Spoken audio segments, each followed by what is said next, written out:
আসসালামু আলাইকুম ওয়া রাহমাতুল্লাহ। আলহামদুলিল্লাহ, আসসালাতু ওয়াসসালামু আলা রাসূলিল্লাহ। আলহামদুলিল্লাহ, আমরা ব্যক্তি তার রবের সাথে কিভাবে সম্পর্ক তৈরি করতে পারে, এই বিষয়ে আলোচনা করছিলাম। তো গত দুটো পর্বে আমরা মূলত ব্যক্তি, আমরা বান্দা হিসাবে বান্দার পরিচয়, দাসের পরিচয় এবং গত ক্লাসে দাস কেন ফিল করবে যে প্রাউড ফিল করবে বা দাস হওয়াটা যে তার জন্য মর্যাদা, এই বিষয়টার আলোকপাত করতে গিয়ে আমরা কিছু উদাহরণ দিয়েছিলাম। আমরা কিছু আ বর্তমান পৃথিবীতে কিছু দেশের উদাহরণ দিয়েছিলাম। যেখানে আমরা দেখেছিলাম যে কিভাবে একটি মানুষ, একটি ব্যক্তি প্রতিষ্ঠানে কাজ করে, সেখানে চাকুরি করে, সেটার কারণে সে গর্ব অনুভব করে। সে মানুষকে বোঝাতে চায় সে ওই প্রতিষ্ঠানের একটি পার্ট। যেমন আমরা গ্রামীণ ফোনের কথা বলেছিলাম, বাংলাদেশ সরকারি জবের কথা বলছিলাম যে বাংলাদেশ সরকারের কেউ যদি ছোটখাটো চাকরি করে সে মনে করে আমি একজন সরকার দেশের, আমি সরকারের প্রতিনিধি এবং সেই সরকারি অনেক তার অনেক পাওয়ার সে ফিল করে। তার কারণ হচ্ছে তার প্রতিষ্ঠানের শক্তি তাকে শক্তি দেয়। তো দেখেন, আমরা গত ক্লাসে শুরু করেছি যে আমাদের রব কত মহান। যেখানে আমরা দেখিয়েছি যে পৃথিবীর মতন একটা ছোট্ট গ্রহ সূর্যের থেকে যে ১৩ লক্ষ গুণ ছোট। সূর্যের থেকে সূর্য পৃথিবী থেকে প্রায় ১৩ লক্ষ গুণ বড়। সূর্যের যেই ব্যাসার্ধ বা যা আছে সেটা যদি পৃথিবীর যে ব্যাসার্ধ আছে সেটা যদি সূর্যের মধ্যে রাখা হয়, তাহলে প্রায় অনেক জায়গা, ধরেন আপনার ১৩ লক্ষটা পৃথিবী জায়গা করে দেওয়া যাবে এই সূর্যের মধ্যে। তাহলে এই যে সূর্যের থেকে এত ছোট্ট একটা গ্রহ, আর এই গ্রহটা মহাশূন্যে কত বড়, জাস্ট কিছু দূর থেকে দেখলেই পৃথিবীকে দেখা যাবে না। আমরা যেমন আকাশে অনেক তারা দেখি, অনেক গ্রহ দেখি, যার আলো হয়তো কয়েক হাজার বছর পরে আমাদের চোখে পৌঁছেছে। আর এই যে দূরত্ব, এর দূরত্বে একটা গ্রহ নক্ষত্র যেগুলো আমাদের থেকে হাজার হাজার কোটি কোটি গুণ বড়, বিলিয়ন বিলিয়ন বড়, মানে কিলোমিটার বড়, আলোকবর্ষ দূরে, যেতেই কয়েক আলোকবর্ষ লাগবে। সূর্যের আলো করতে গেলে কয়েক আলোকবর্ষ লাগবে যে তাদের ওখানে পৌঁছে। এত বড় বিশ্বের যে মালিক, সেই বিশ্বের মালিকের আমরা একজন দাস। তাইলে আমাদের পাওয়ার কেমন হওয়া উচিত? যেই রব, আমরা গত ক্লাসে একটা মশার উদাহরণ দিয়েছিলাম যে মশা কত বড় হয় আকারে, সেই মশার কে খাওয়ায় কে, সৃষ্টি করেছে কে, পরিচালনা করে কে? তার মালিক কে? আল্লাহ সুবহানাহু ওয়া তাআলা। মশা একটা ছোট্ট প্রাণী, কিন্তু সেই প্রাণীটাকে খাওয়ানো একটা সহজ কাজ। ধরেন পৃথিবীতে এরকম এককোষী প্রাণী আছে, তাহলে এই এককোষী প্রাণী কিভাবে খায়, তার হাবক কি, তার পেট কোথায়? তাহলে আল্লাহ সুবহানাহু ওয়া তাআলা তাকে জীবিত রাখছে।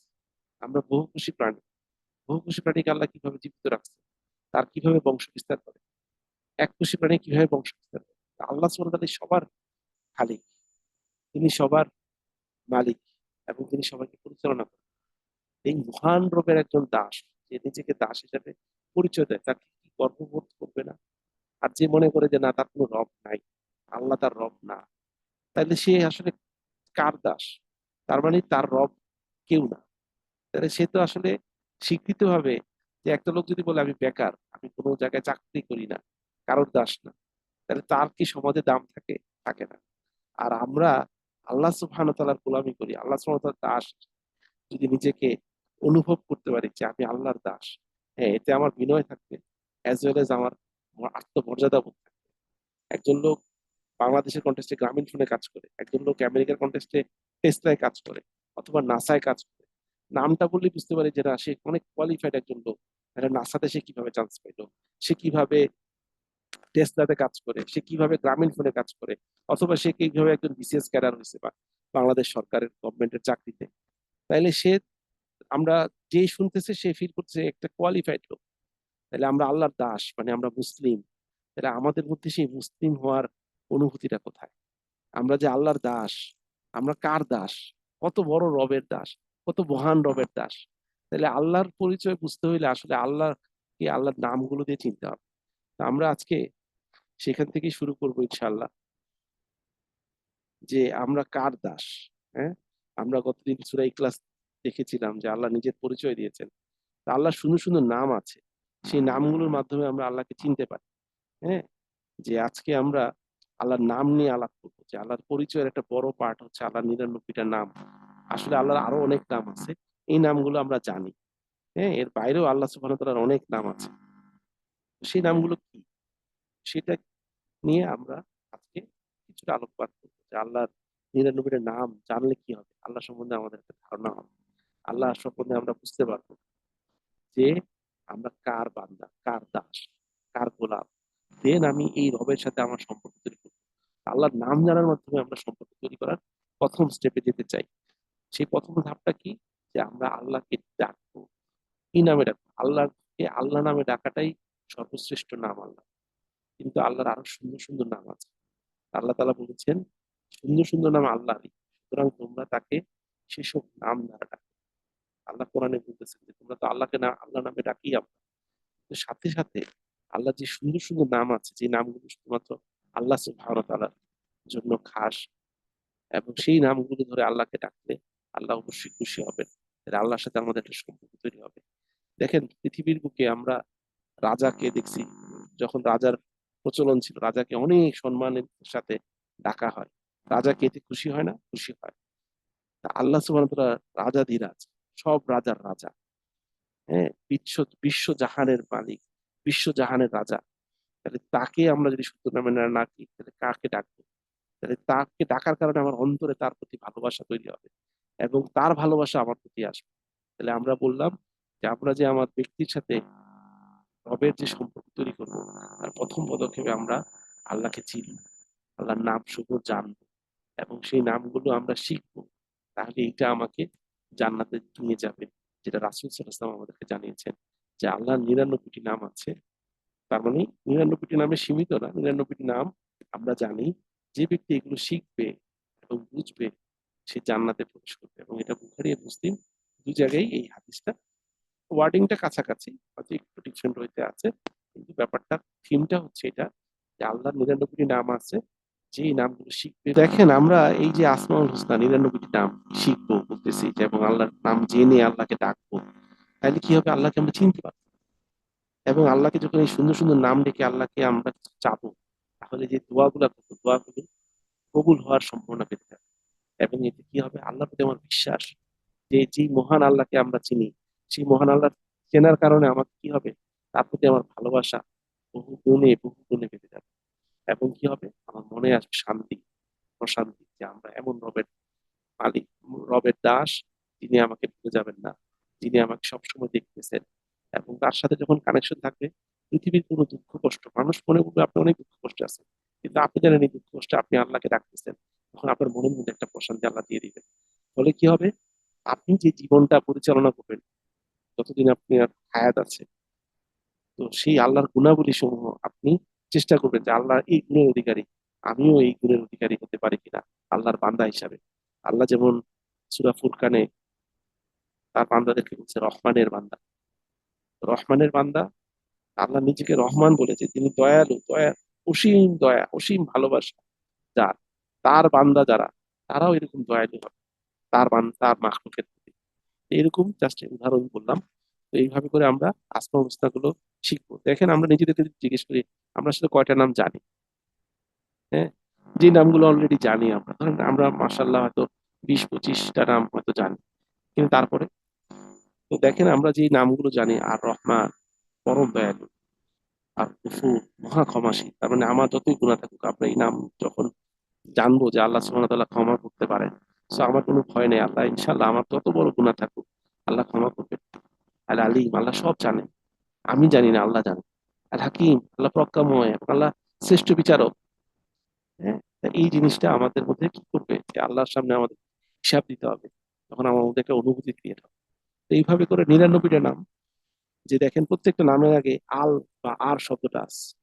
এই আল মানে বাংলায় আর মানে হচ্ছে, আসলে এখানে আলিফ লাম ছিল, যেহেতু এখানে র, তাহলে হরফে শামস যখন আসে, লামের উচ্চারণ ওই হরফের মতন হয়ে যায়।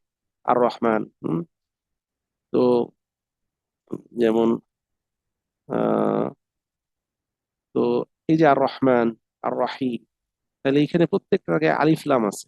এই যেমন আসসালাম, আসসালাম, এই যে সালাম যেহেতু হচ্ছে শামস, তাহলে এখানে আসসালাম হয়ে গেছে, মানে লামটা আপনার এই সিনের মতন উচ্চারণ হচ্ছে। তাহলে এইখানে আমরা যেটা দেখি প্রত্যেকটা নামের আগে আল শব্দটা আছে কেন, তার মানে এটা হচ্ছে আলিফ লাম দিয়ে আরবিতে বোঝায় দিল। তার মানে আল্লাহ যেই পরিমাণ দয়ালু বা আল্লাহ যে পরিমাণ ভালোবাসেন, এটা আর পৃথিবীর কারোর ভিতরে নাই। এটা হলো এবসুলেট, সবকিছুর মালিক হচ্ছেন আল্লাহ। আল মালিক, সর্বোত্তম। মানে অনেকেই আমরা মালিক হতে পারি, কোন একটা বিষয়ের মালিক, আমরা হয়তো মোবাইলের মালিক, গাড়ির মালিক, বাড়ির মালিক হতে পারি, কিন্তু আলটিমেট মালিক হচ্ছেন আল্লাহ সুবহানাহু ওয়া তাআলা। তাহলে এই আল মালিক, তার মানে সবকিছুর মালিকানা হচ্ছে। তার মানে এই যে দেখেন আল্লাহ যতগুলো নাম আছে তার আগে আল শব্দটা আছে। আর শুকুর, যত গুণ আছে, যত শুকরিয়া আছে, সব আল্লাহ সুবহানাহু ওয়া তাআলা। তাহলে এই যে এবসুলেট, যে এটা একেবারে পরম মান বলা, এর চেয়ে বেশি আর কিছু হতে পারে না। তাহলে এটা কার? আল্লাহ। যে আল কাহার, সর্বোচ্চ কঠোর, এরকম কাহার আর কেউ নাই। হ্যাঁ, এই নামটা হচ্ছে আল্লাহ কিয়ামতের দিন এই কাহার রূপটা ধারণ করবেন। আমরা এইখান থেকে পানা চাই আল্লাহ রহমানের কাছে, আমরা আশ্রয় চাই আল্লাহ কাহার থেকে। আল্লাহ হচ্ছেন কুফারদের জন্য কাহার হিসেবে। আল মুজিব, কবুলকারী, তার মানে উনি যেভাবে কবুল করেন দোয়া, এই কবুলকারী আর কেউ নাই, একমাত্র আল্লাহ। তাহলে এইভাবে করে আমরা যখন আল্লাহর নামগুলো সাথে নামের অর্থগুলো এবং নামের ভিতরে কি আছে, যে আসসালাম, আর শান্তি দান করতে তিনি, ইনি ছাড়া আর কেউ শান্তি দান করতে পারেন না। একমাত্র শান্তি আল্লাহ সুবহানাহু ওয়া তাআলার কাছে, আল্লাহর নামের মধ্যে। আসসালাম, আসসালাম। তাহলে এইভাবে করে যখন আমরা শিখবো, আল্লাহর নামগুলো জানবো, এবং প্রতিদিন একটু একটু করে স্মরণ করবো, তাহলে দেখবেন যে আপনার অন্তরের মধ্যে আল্লাহর ভালোবাসা, আল্লাহর সাথে সম্পর্ক, এবং এই নামের উসিলা দিয়ে আল্লাহর কাছে যাবেন, আল্লাহ আমার শান্তি দাও, আমার মনে তো কোনো শান্তি নাই। আসসালাম, আসসালাম, আল্লাহ আমাকে শান্তি দেন, আমি অনেক অশান্তিতে আছি। কি দিতে হবে? আমরা শান্তি পাবো, আল্লাহ আমাদের শান্তি দিবেন। আপনি ডেকে দেখেন, ইনশাআল্লাহ। আল ফাত্তাহ, আপনার, আপনি শত্রু মোকাবেলা করতেছেন, আপনি বলেন আল ফাত্তাহ, আপনি আমাকে বিজয় দেন, বিজয় দানকারী। আল মাজিদ, সকল মর্যাদার অধিকারী, যে আল্লাহ আপনি মর্যাদার অধিকারী, আপনি আমাকে মর্যাদাশীল করেন বা মর্যাদাবান করেন। আমি যদি আত্মমর্যাদায় বলিয়ান হতে পারি, আমার মধ্যে আত্মমর্যাদা নাই। হ্যাঁ, এইভাবে করে আল্লাহর নামগুলো, আল্লাহর গুণাবলী জানবো এবং সেই অনুযায়ী আল্লাহকে ডাকার চেষ্টা করবো। তখন দেখা যাবে আল্লাহ সম্বন্ধে আমাদের জ্ঞান যতটুকু বাড়বে, আল্লাহকে আমরা তত ভালোবাসতে পারবো এবং আল্লাহর তত বড় দাস হতে পারবো আমরা। কারণ সেই সবচেয়ে বড় দাস হয় যে তার মালিককে সবচেয়ে বেশি চেনে। দেখেন একটা অর্গানাইজেশনের সিইও যে হয়, সে কি, সেই অর্গানাইজেশনের পলিসি, অর্গানাইজেশন ম্যানেজমেন্টকে সবচেয়ে বেশি রিটার্ন দিতে পারে। তার জ্ঞান, তার এক্সিকিউশন সবচেয়ে বেশি। তাইলে আল্লাহর সবচেয়ে ভালো বান্দা যদি হতে চাই, ভালো দাস হতে চাই, তাহলে আল্লাহ সম্বন্ধে আমাদের জ্ঞান সবচেয়ে ভালো হতে হবে। আল্লাহর জন্য আমাদের সবচেয়ে বেশি ত্যাগ শিক্ষার জন্য তৈরি থাকতে হবে, তাহলে না আমরা আল্লাহর দাস হতে পারবো। তখনই না হচ্ছে আমরা বলতে পারবো আল্লাহ তোমার জন্য এই কাজটা করতেছি।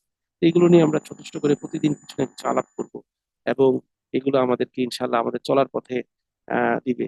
তো সেই জন্য আমরা কি করবো, আজকে থেকে নিয়ত করি, যারা আমরা শুনতেছি তাদেরকে বলবো যে আপনারা 99টা নাম, অনেকগুলো নাম আমরা পারি কিন্তু আমরা হয়তো ভুলে যাই, প্রতিদিন 5টা নাম আরবি এবং তার অনুবাদ বাংলা আমরা শিখি, এবং এই নামগুলো দিয়ে দোয়া করা শিখি, এবং এই নামগুলো আমরা কিছু কাগজে লিখবো ইনশাল্লাহ।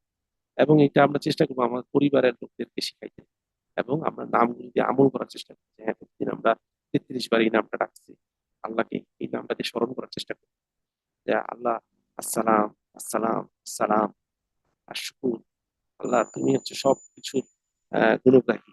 হ্যাঁ, তোমার শুকুর করতেছি, আর শুকুর। এইভাবে করে আমরা প্রতিদিন 5টা 5টা করে শিখি, তাহলে 99টা নাম শিখতে আমাদের কয়দিন লাগবে বলেন দেখি? 20 দিন সময়। কারণ 1 মাস সময় নেন, প্রতিদিন প্রতি 5 দিন শিখে 25টা নাম আবার রিভিশন দিবেন, আবার 25টা নাম শিখবেন, আবার 5 দিন আবার 25টা নাম, টোটাল 50টা নাম রিভিশন দিবেন। অথবা প্রতিদিন 5টা শিখবেন, 5টা সহ আগের 5টা সহ রিভিশন দিবেন, প্রতিদিন 5টা, পরের দিন আরো 5টা, পরের দিন তাহলে 10টা রিভিশন দিবেন, তারপর দিন আবার 15টা শিখবেন তৃতীয় দিন, তাইলে আরো 5টা শেখার কারণে 15টা হলে 15টা টোটাল রিভিশন দিবেন। এইভাবে করে বাড়াতে থাকেন, দেখবেন ইনশাআল্লাহ 1 মাসের মধ্যে আমরা 99টা নাম আয়ত্ত করতে পারবো। আসুন আমরা সময় নেই, 1 মাস আল্লাহর কাছে বলি যে আল্লাহ এই 1 মাসে আমি তোমার 99 নাম শিখতে চাই, তুমি আমাদেরকে তৌফিক দান করো। যারা আমার কথা শুনতেছি, যারা শুনবো, সবাই আমরা এই নিয়তটা করি। এবং এটা শিখার জন্য সবচেয়ে ভালো মাধ্যম হচ্ছে এটা যদি দোয়া করতে পারি, নামগুলো লিখে রাখতে পারি, আরেকজনকে শিখাইতে পারি, পরিবারকে শিখাইতে পারি, এবং এগুলো নিয়ে চিন্তা ফিকির করতে পারি। সো এটা আমাদের ইমান বৃদ্ধি পাবে, আমাদের মধ্যে তাকওয়া জন্মাবে, এবং আমরা জান্নাতের পথে চলতে পারবো। আজকে আমরা এখানেই শেষ করি। আবার ইনশাল্লাহ আগামী দিন আপনাদের সাথে দেখা হবে। তো সেই আল্লাহর কাছে তৌফিক চাই, এবং যদি আল্লাহ আমাদের হায়াতে রাখে আবার আগামীকাল এই বিষয় নিয়ে আবার আলাপ করবো। আজকে আমরা এখানে শেষ করি। সুবহানাকাল্লাহি ওয়া বিহামদিহি আশহাদু আল্লা ইলাহা ইল্লা আনতা আস্তাগফিরুল্লাহ ওয়া আতুবু ইলাইক।